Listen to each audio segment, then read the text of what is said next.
가을 향기. 피곤할 때의 목욕처럼 사람을 온몸을 나른하게 만들어버리는 지독한 향기. 베란다의 창을 통해 본 가을 하늘이 새파랗고 눈부시다. 가끔 떠다니는 깃털 같은 얇은 구름이 10개 모여 흩어지고 흩어지면서 떨어진 작은 조각들이 물에 풀어놓은 물감처럼 흐르고 퍼져가서 종래에는 사라져버린다. 그리고 사라져버린 것들은 시리도록 푸른색으로 변해 하늘을 채색한다. 소파에 누워 시린 가을 하늘과 퍼져서 사라져 푸르러져 버리는 구름들을 구경하다 문득 외롭다는 생각이 들었다. 낯설은 도시의 정근을 와서 회사에서 얻어준 조그만 아파트. 조그만 아파트에 맞지 않는 큰 TV와 그 앞에 놓여져 한 사람의 몸을 누이기에 딱 좋은 소파.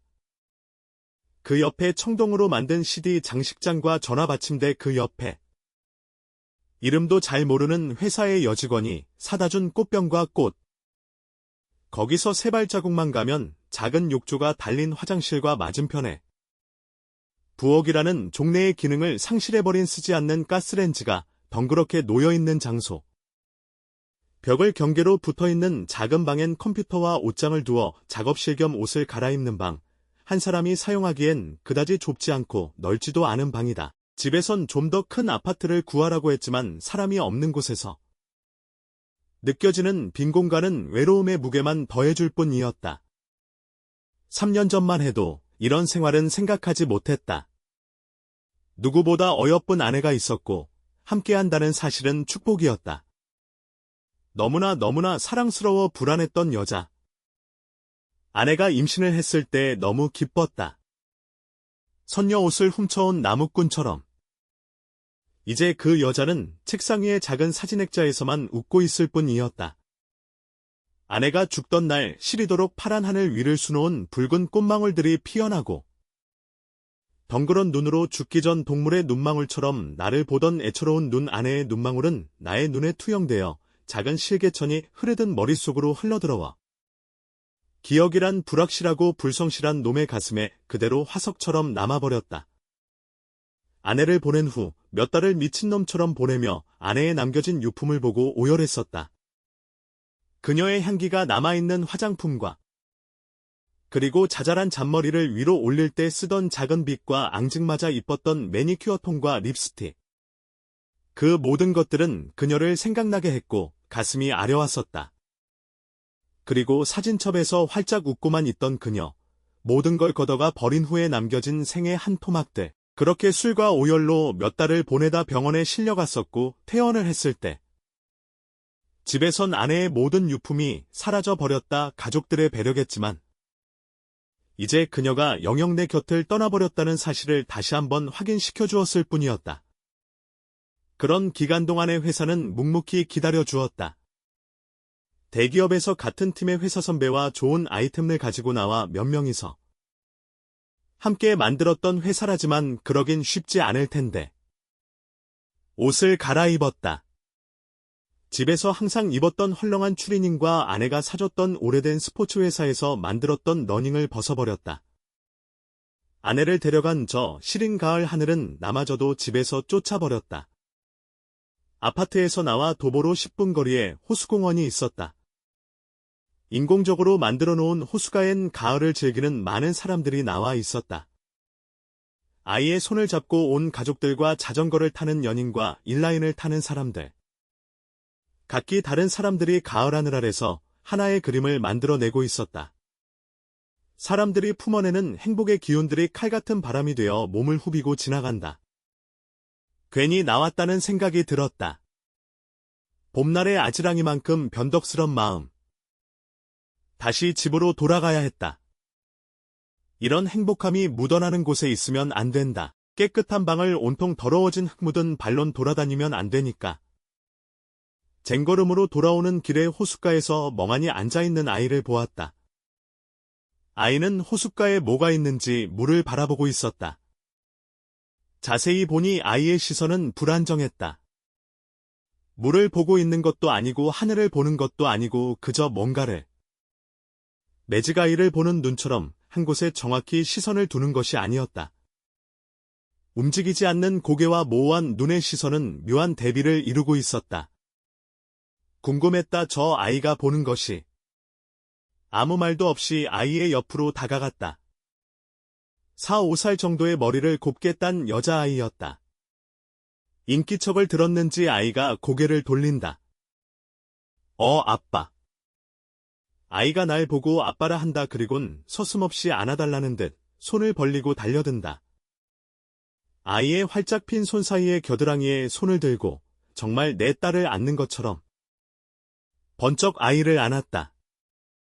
아이의 까르르하는 웃음소리가 가을 하늘의 맑은 실로폰 소리처럼 울렸다. 아이는 품에 안긴 채 비행기 해댄다. 아이를 들고 비행기를 태우듯 공중에 들었다 놓았다. 아이의 맑은 웃음소리가 들렸다. 몇 번이나 해줬건만 이 아이는 어지럽지도 않은지 계속 해달랜다. 한참을 하는데 멀리서 아이의 이름을 부르며 돌아다니는 여인이 보였다. 은주야, 은주야. 많은 사람들의 틈에서 여자는 아이의 이름을 부르며 여기저기 돌아다니고 있었다. 까르르 하고 웃고 있는 아이를 보며 이름을 불러봤다. 은주니?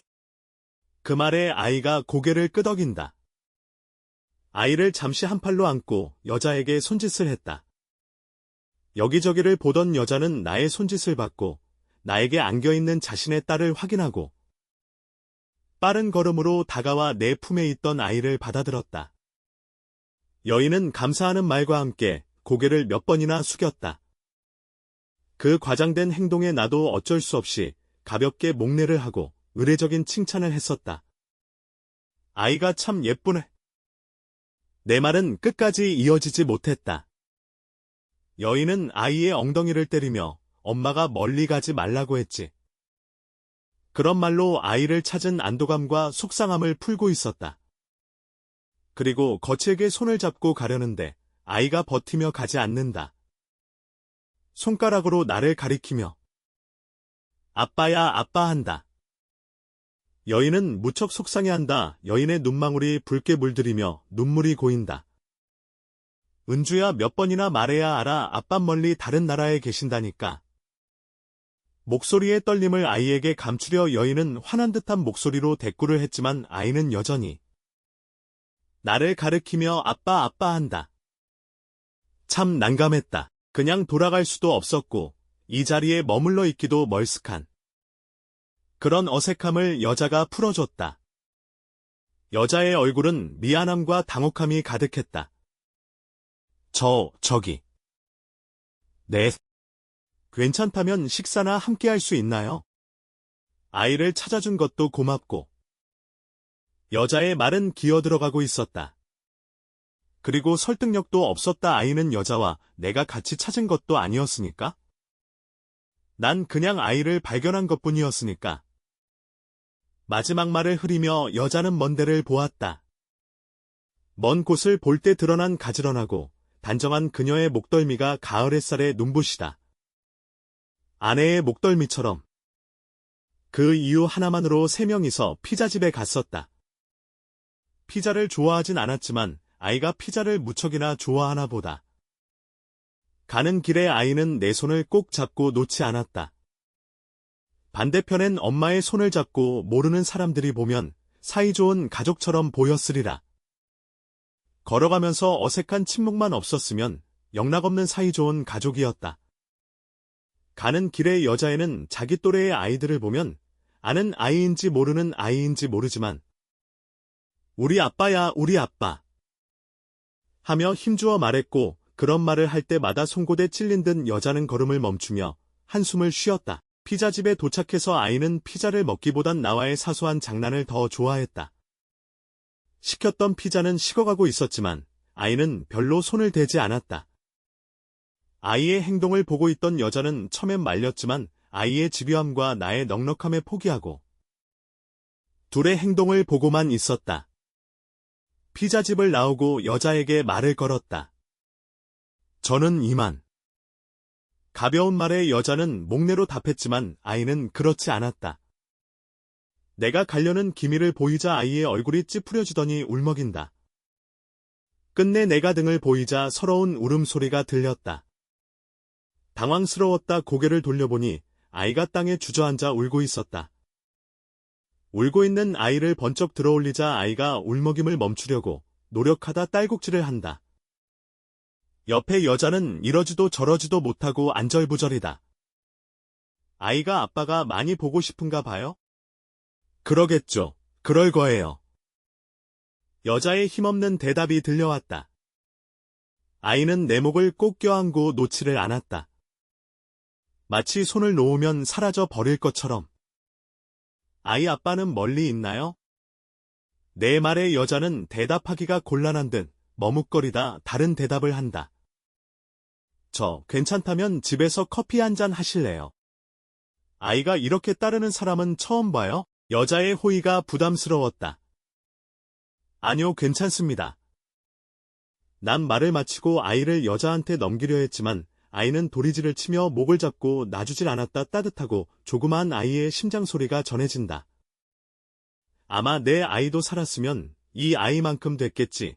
순간적인 생각이 머리를 스치고 지나간다. 아이를 떼어놓을 수 없었다. 어쩔 수 없단 나의 표정에 여자의 얼굴에 잠깐 엷은 미소가 퍼진다. 여자와 함께 간 그녀의 집은 피자집에서 그리 멀지 않았다. 15분 정도를 걸어 그녀가 살고 있는 아파트에 도착했을 때 아이는 이미 품에서 새끈거리고 잠들어 있었다. 아이를 조그만 침대에 눕히고 나왔을 때 그녀가 나온 나를 본다. 저는 그럼 이만. 물을 올려놨어요. 커피 한 잔 하고 가세요. 그녀의 말에 고개를 끄덕인다. 어차피 돌아가봐야 반겨줄 사람도 없으니? 검은색의 커피색만큼 커피 맛이 강렬하고 부드럽다. 블루마운트. 여자가 고개를 끄덕인다. 죽은 남편이 좋아했던 거죠. 여자의 씁쓸하고 엷은 미소가 번진다. 처음에 그쪽을 보았을 때 멀리서 보았을 때 가슴이 쿵하니 내려앉았어요. 왜요? 남편과 많이 닮았어요. 제가 워낙 흔하고 평범하게 생겨서. 여자는 고개를 젓는다. 생긴 게 닮은 게 아니에요. 그쪽에게서 나오는 분위기가 남편과 닮았어요. 분위기? 내 말로 표현하지 못하는 느낌 같은 거요. 그래서 은주가 그랬나 봐요. 아이의 집요한 행동이 이해가 됐었다. 같이 놀러 갔었어요. 춘천의 참 따가운 햇살의 여름이었죠. 여자는 죽은 남편의 이야기를 시작했다. 남편은 섬에서 자라 수영을 잘했어요. 아이와 내 앞에서 잠수를 했었죠. 그럼 아이는 아빠가 없어졌다고 울먹이다 다시 수면 위로 나오는 아빠를 보며 까르르 웃었죠. 여자의 눈망울은 기억을 더듬고 있었다. 그 사람 곧잘 그런 장난을 잘했어요. 처음 우리가 놀러간 바닷가에서도 날 그렇게 놀렸죠. 난 그녀의 추억의 동참에 눈에 그려지는 그 행복했던 기억 속으로 들어갔다. 그런 장난에 익숙해져 있던 나였고 그 사람이 그런 장난을 칠 때 저도 동참했어요. 은주에게 어머 아빠가 없어져 버렸네 어떡하니 하고 물었고 아이는 울먹이다 아빠가 다시 나타나면 환하게 웃었어요. 그랬군요. 근데 물속으로 들어간 그 사람이 나오지 않았어요. 급한 일이 있는 사람처럼 그렇게 떠났죠. 그녀는 말을 마친 후 술을 마시듯 식어진 커피를 들이켰다. 미안해요. 기분 좋은 가을날 이런 소리를 해서. 아니요, 그 기분 이해합니다. 대답에 그녀가 의례적인 미소를 짓는다. 당신은 절대 이해하지 못한다는 의미와 함께. 상처한 지 3년 정도 돼요? 그녀가 눈을 크게 뜬다. 임신을 해서 입덧이 심했어요. 그래서 처가에 데려가 주려고 했죠. 이번엔 여자가 행복했던 내 기억 속으로 들어온다. 아내는 몹시 불편해했어요. 차를 타는 순간에도 그래도 내색을 하지 않았죠. 여자가 고개를 끄덕인다. 가을날답지 않게 더웠어요. 아내는 차 안에서 에어컨을 틀려는 절 말렸죠. 그다지 덥지 않았나 보죠. 아니요, 아이한테 좋지 않을까봐 였어요. 아내는 대신 차의 창문을 끝까지 내렸죠. 그렇게 도시를 빠져나와 고속도로를 달릴 때 아내는 피곤했는지 잠들었었죠. 나도 식은 커피를 술을 마시듯 마셔버렸다. 아내가 잠들고 전 브람스를 틀었어요. 아내가 태교 음악으로 듣던 음악이었죠. 아내는 잠결에도 음악을 들었는지 행복하게 미소 짓더군요. 그녀가 고개를 끄덕인다. 그렇게 달리다 어디서 나타났는지 트럭이 갑자기 차를 덮쳐왔어요. 전 급하게 핸들을 돌렸고 차는 언덕 아래로 굴렀죠. 답답하다며 안전벨트를 하지 않았던 아내는 마치 인형이 튕기듯 잠을 자다 튕겨나갔어요. 튕기면서 어디에 긁혔는지. 아내의 마지막 눈망울 이야기는 하지 않았다. 이야기가 끝나고 그녀와 난 한참을 아무 말 없이 빈잔을 만지작거렸다. 그리고 한참 후 누가 먼저 제안했는지도 모르게 우린 술을 마시고 있었다. 남편이 죽은 후에 처음이에요. 이렇게 술을 마신 거. 그녀의 말엔 진한 고독이 묻어나왔다. 고개를 끄덕이며 한참을 이런저런 이야기를 했다. 죽은 두 사람의 이야기만 빼고 사소한 일상과 좋아하는 음악, 오래된 영화 같은 이야기를 했다. 이미 꺼내버린 이야기 외의 다른 추억들은 조심스럽게 마음속에만 담아두었다. 행복했던 기억들이 입 밖으로 나와 사라질까 두려워서일지도 모른다. 어느 순간 그녀와 나는 자연스레 말을 멈추고 조용히 서로를 바라보았다. 천천히 자리에서 일어나 그녀에게 손을 내밀었다. 그녀는 부끄러운 듯 미소를 지으며 가녀린 손을 내 손 위에 올려놓았다. 조금은 떨리는 그녀의 숨결이 가까이 느껴지고 우린 음악도 없는 방 안에서 천천히 리듬을 맞추어 춤을 추듯 조심스럽게 움직였다. 어색했지만 편안했고 낯설었지만 익숙한 따스함이었다. 아내가 기분 좋을 때면 꼭 이렇게 천천히 흔들며 안아주곤 했었다. 그녀는 아내와 전혀 다른 사람이었지만 그녀의 작은 움직임과 눈빛에선 묘하게 아내의 흔적이 느껴졌다. 조금 떨어져 서로의 눈빛을 바라보는 순간 같은 상처를 가진 이들만 느낄 수 있는 특별한 공감이 우리 사이를 스쳐 지나갔다. 창가에 기대 담배에 불을 붙였을 때 그녀가 천천히 다가와 옆에 섰다. 작은 목소리로 속삭이듯 말했다. 사람은 다른 사람 곁에서만 비로소 쉴 수 있나 봐요. 그녀의 어깨가 살짝 닿았을 때 마치 오랫동안 잊고 있던 온기가 내 마음속 깊은 곳까지 스며들었다. 그리고 우리는 그렇게 말없이 창밖을 바라보며 서로에게서 잃어버린 따뜻함을 되찾고 있었다.